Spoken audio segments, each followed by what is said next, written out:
भोपाल के लंबा स्थित महर्षि विद्या मंदिर में चल रहे महर्षि नेशनल कल्चरल कार्यक्रम का आज समापन हुआ। 3 दिवसीय आयोजन में देश भर में स्थापित महर्षि विद्यालय से करीब 450 बच्चों ने हिस्सा लिया। कार्यक्रम के समापन पर कैबिनेट मंत्री विश्वास सारंग और महर्षि विद्यालय समूह के अध्यक्ष ब्रह्मचारी गिरीश जी शामिल हुए। उन्होंने बच्चों को उज्जवल भविष्य की शुभकामनाएं दी। ब्रह्मचारी गिरीश जी ने कहा कि ये बच्चे देश का निर्माण करते हैं और सांस्कृतिक कार्यक्रमों से इनकी बुद्धि और शरीर का विकास होता है। महर्षि राष्ट्रीय सांस्कृतिक कार्यक्रम के समापन समारोह में स्वदेश न्यूज चैनल के हेड आरपी श्रीवास्तव भी शामिल हुए। उन्होंने विजेता प्रतिभागियों को शुभकामनाएं दी। स्वदेश न्यूज के चैनल हेड आरपी श्रीवास्तव ने कहा कि महर्षि शिक्षण संस्थान बेहतर कल का निर्माण कर रहा है और दिनों दिन प्रगति की ओर अग्रसर है। महर्षि महेश शिक्षण ग्रुप के अध्यक्ष ब्रह्मचारी गिरीश जी से बात की हमारे एसोसिएट एडिटर अरविंद सिंह चौहान ने। महर्षि समूह संस्थान के सभी सम्मानी, हमें बड़ा अच्छा लगता है जब हम कभी ऐसे कार्यक्रमों में आते हैं और जिस तरह का वातावरण यहाँ पर मैंने आप लोगों के बीच में आकर पाया, शिक्षक और शिक्षार्थी के बीच में जो रिलेशन पाया और यहाँ पर प्रतियोगिताओं में आप लोगों ने यहाँ पर पुरस्कार प्राप्त किया। मैं स्वदेश न्यूज परिवार की ओर से आप सबको बहुत बहुत बधाई देता हूँ। आदरणीय गुरुदेव के साथ मैं अक्सर मेरी बातचीत होती रहती है, लेकिन ये संस्थान देश में जिस तरह से पुष्पित पल्लवित हो रहा है, हमें लगता है, और हम इलेक्ट्रॉनिक मीडिया के लिए भी आकर्षण का केंद्र रहा है हमेशा से। तो मैं इस मंच के माध्यम से पुनः आप सबको बहुत बहुत बधाई देता हूँ, आप सबका स्वागत करता हूँ और गुरुदेव के चरणों में प्रणाम करता हूँ। जय हिंद, जय भारत, जय गुरुदेव। महर्षि समूह संस्थान के सभी भोपाल में महर्षि विद्या मंदिर समूह द्वारा 3 दिवसीय सांस्कृतिक कार्यक्रम का आयोजन किया गया। इस वक्त हमारे साथ हैं महर्षि विद्या मंदिर समूह के अध्यक्ष ब्रह्मचारी गिरीश जी महाराज। गुरुजी, आपका 3 दिन का ये कार्यक्रम हमने बराबर देखा, परसों भी था, कल भी था, अद्भुत।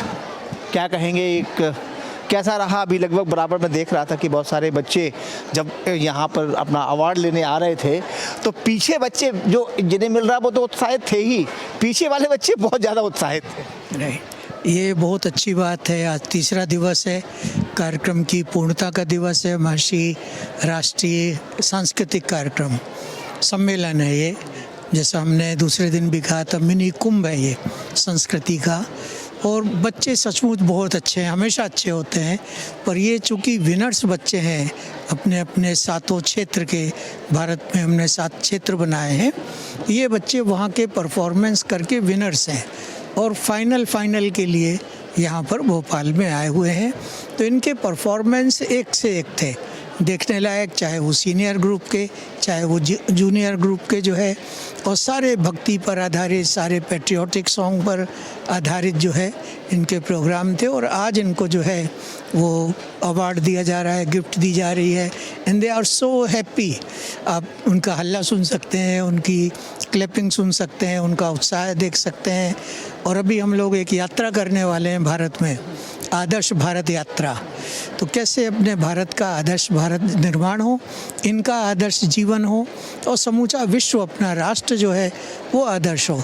तो आज हमने अनाउंस किया कि जब हम एक शहर से दूसरे शहर जाएंगे तो एक शहर से दूसरे में इनको, इनके शिक्षकों को भी ले जाएंगे और हम कहीं भाषण नहीं देंगे, जो बोलेंगे यही ज्ञान की बात बोलेंगे। तो बच्चे बहुत उत्साहित हैं, इनको जो है ग्लोबल लीडर बनाना है, विश्व का नेतृत्व इनको संभालना है। तो अभी से स्कूल एज से इनको प्रशिक्षण देंगे।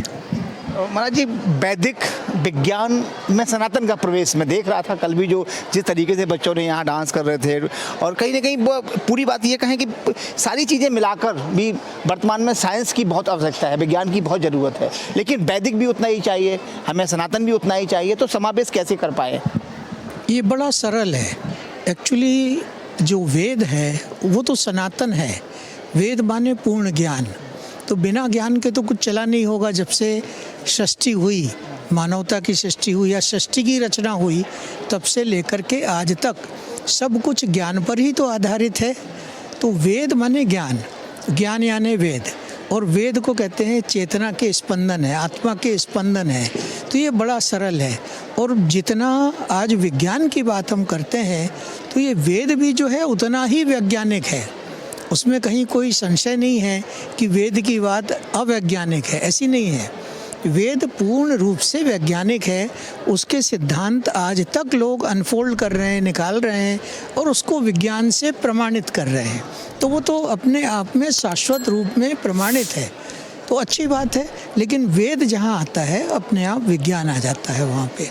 अगर हम बात करें तो जो आज की वर्तमान पीढ़ी है वो पाश्चात्य सभ्यता की ओर बढ़ रही है, जबकि आपका जो पूरा गुरुकुल है, ये गुरुकुल कहेंगे जो है, तो गुरुकुल की स्थापना के बदले अब कॉलेजेस स्कूल्स आ गए हैं। तो इनमें दोनों में कितना बेसिक अंतर देखते हैं आप?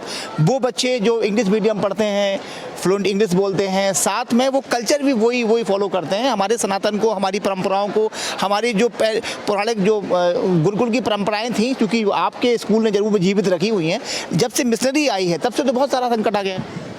उसमें ऐसा होता है, अभी मैं बच्चों को ही बता रहा था कि हमारे स्कूलों में और दूसरे स्कूलों में क्या अंतर है। इसको कहते हैं ज्ञान का एक प्याला है, कप है, गिलास है।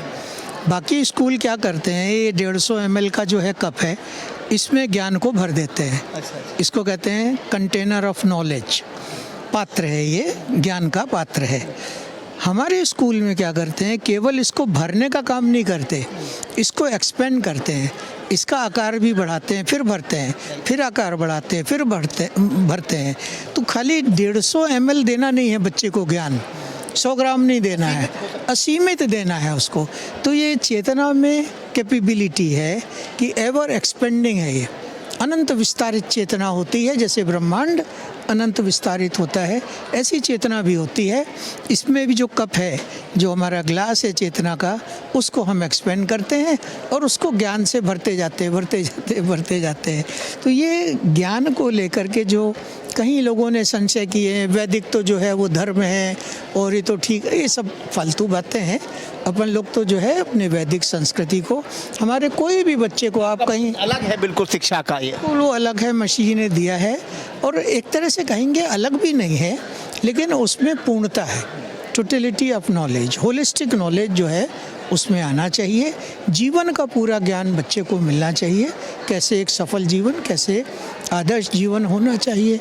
अब बाकी नहीं पढ़ाएं तो नहीं पढ़ाएं, लेकिन अपना तो उद्देश्य वही है और अपने कर रहे हैं इसको। मेरा अंतिम सवाल है गुरुदेव आपसे, आपने अभी बोला कि आपकी यात्रा शुरू होने वाली है, भारत की होगी। मैंने आपको अभी आपका स्पीच में सुन रहा था, भारत की होगी, इसके बाद हम विश्व की यात्रा पर जाएंगे। तो भारत की यात्रा के बारे में भी बात कर लेते हैं, ये कंप्लीट होगी, इसके बाद फिर आप कंटिन्यू करेंगे। ये यात्रा कितने दिन की होने वाली है, इसका मूल रूप से उद्देश्य क्या है और ये कहाँ से होकर गुजरेगी? लोग आप देखेंगे तो पहले सब तैयारी कर लेंगे, हाँ गुरुदेव यात्रा पे आने वाले हैं। ये यात्रा होगी, ऐसा लगता है मुझे कि 1 वर्ष तो लगेगा। वो उत्तर से बिल्कुल शुरू करेंगे दक्षिण तक और पूरब से शुरू करेंगे पश्चिम तक। आदि शंकराचार्य भगवान ने भारत को 4 भागों में बांट करके 4 पीठाधीश्वर बनाए थे। उत्तरामनाय, दक्षिणामनाय, पश्चिमामनाय, ये सब बनाए हुए थे, उनके शंकराचार्य बने हुए हैं सब जगह। तो अपने भी जब शुरू करेंगे तो थोड़ा ऐसे टेढ़े मेढ़े होते हुए, सब कवर करते हुए, जो प्रमुख बड़े शहर हैं, तो ज़्यादा करेंगे तो 3 वर्ष का समय लगता है, बट 1 वर्ष में करेंगे। और उद्देश्य लोगों को यही बताना है कि तुम्हारा जीवन आनंद है, तुम्हारा जीवन दुखमय नहीं है, सफरिंग नहीं है, संघर्ष का नहीं है, स्ट्रगल का नहीं है। और उसकी बड़ी सरल प्रक्रिया है, भगवती ध्यान, सुबह शाम को अभ्यास करो उसका। थोड़ा जो है अच्छे वैदिक ज्ञान को, कोई बहुत ज़रूरी नहीं हम वैदिक पंडित बने, विद्वान बने और कई घंटे पाठ करें, ऐसा ज़रूरत नहीं है। समझ लेना पर्याप्त है, उससे उनके जीवन का विकास हो जाएगा, कल्याण हो जाएगा। एक सवाल आ गया है जी पत्रकार होने के नाते मन में, चूँकि आप राजनीतिक बयान नहीं देते, लेकिन फिर थोड़ा सा राजनीतिक का सवाल है।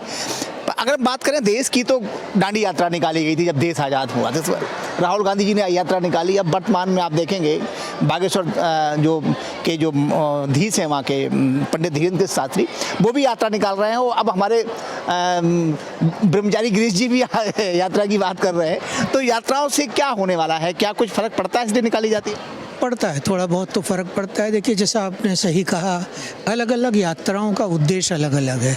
राहुल जी ने निकाली अपने पॉलिटिकल गेन के लिए निकाली, बागेश्वर बाबा निकाल रहे हैं, वो कहते हैं हिंदू राष्ट्र बनाने के लिए निकाल ली हैं। पीछे भी यात्राएं हुई हैं, दांडी हाँ स्वतंत्रता को लेकर के निकाली थी। हमारा सरल उद्देश्य है, हमें ना कोई पॉलिटिकल पार्टी में जाना है, ना कोई उससे काम है। हमारा तो ये है कि जन सामान्य मानव कल्याण जिसको बोलते हैं वो हो जाए ज्ञान के माध्यम से। वो बेसिकली ज्ञान के प्रचार की यात्रा है। हो जाएगा तो सारी यात्राएं बस सब फिर सब लोग करते रहे, हमको तो सबका सपोर्ट है और हमारा सपोर्ट सबको है। सब अपने अपने उद्देश्य से यात्रा करें, हम ज्ञान की यात्रा करेंगे। हमने तो उस पर अपनी गाड़ी पे लिखा दिया है ज्ञान रथ, तो वो ज्ञान का जो है यात्रा होगी वो सारे भारतवर्ष में। हमारे साथ से ब्रह्मचारी गिरीश जी महाराज, उनका साफ तौर पर ये कि यात्रा तो निकाल ही रहे, साथ में जिस तरीके से उन्होंने ये विद्यालय की जो उनके गुरु जी थे महर्षि महाराज जी ने ये संकल्प लेकर जिस तरीके से इनका स्कूलों का और कॉलेज का संचालन किया, वो आज निश्चित तौर पर कहीं ना कहीं बहुत फल फूल रहा है। उसी को आगे बढ़ाने का काम ब्रह्मचारी गिरीश जी कर रहे हैं। अब वो यात्रा निकालने वाले हैं। स्वदेश न्यूज़ की शुभकामनाएं हैं कि जैसी उनके स्कूल उनके कॉलेज सफल हो रहे हैं, उनकी यात्रा भी सफल हो। कैमरा पर्सन मनीष के साथ अरविंद चौहान, भोपाल। देखते रहिए स्वदेश न्यूज। अगर आप इस वीडियो को सोशल मीडिया हैंडल फेसबुक या इंस्टाग्राम पर देख रहे हैं तो हमें फॉलो करें। अगर यूट्यूब पर देख रहे हैं तो सब्सक्राइब करें और बेल आइकन दबाना ना भूलें।